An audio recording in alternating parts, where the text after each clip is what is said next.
په سوات کې د پیازو فصل را رسیدلی دی خو زمینداران وایي چې دا کال د پیازو فصل کم شوی دی. ما نوم دلاور خان دی. موږ د چارباغ اوسېدونکي یو. موږ زمیندار هم کوو او بیپار کار هم کوو. دا زموږ مالونه دي، دا زموږ ګودامونه دي، هلته موږ کاروبار کوو. تېر کال په نسبت باندې سږني کال پیداوار کم شوی دی، خلکو کم لګول دی. تېر کال خلکو ډېر غټ نقصان نه شوي و، زمیندارو ډېر غټ نقصان نه شوي و. نو سږني کال د هغه وجې نه زمیندارو فصل ډېر زیات کم لګول دی. نو په هغه وجه باندې زمیندار ته سر هم ګرانه میلایي، هر تخم ورته ګران میلایي، هر څه ورته ګران میلایي. د هغې په وجه زمیندارو فصل ډېر کم لګول دی. حکومت د دې طرفه موږ دا هېڅ سهولت نشته، نه د په سره کې څه تعاون شته، نه په نور څه کې څه تعاون شته.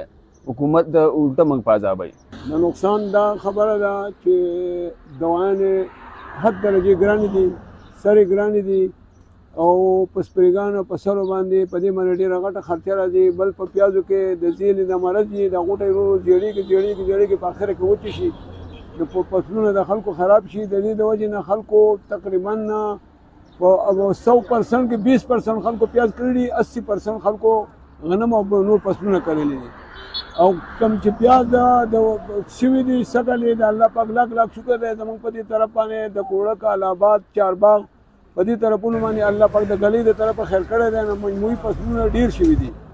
خو هغه په اوله کې ډېر زیات ګران و، اوس ریټ یې ډېر زیات کم شوی دی.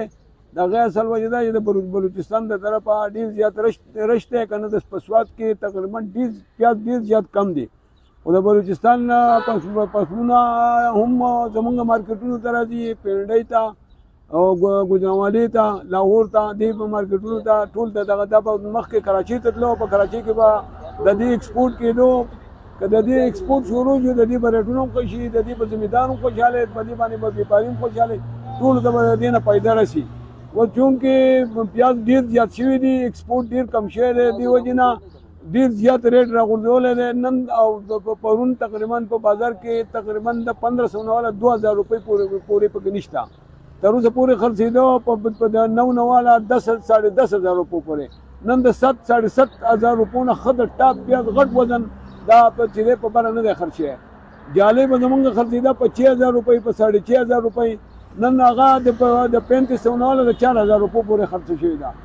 د دې د وجې نه زموږ حکومت ته دا درخواست دی، حکومت ته موږ دا عرض کوو چې هغې بهر ملک له پیاز ورکړي، نو د پیازو قدر به پیدا شي او پیاز به په خپل ریټ باندې خرڅ شي. د دې د وجې نه زمیندار به خوشحاله، بیا دپاره به فصلونه ډېر په مینه او ډېر په خوشحالۍ باندې کوي.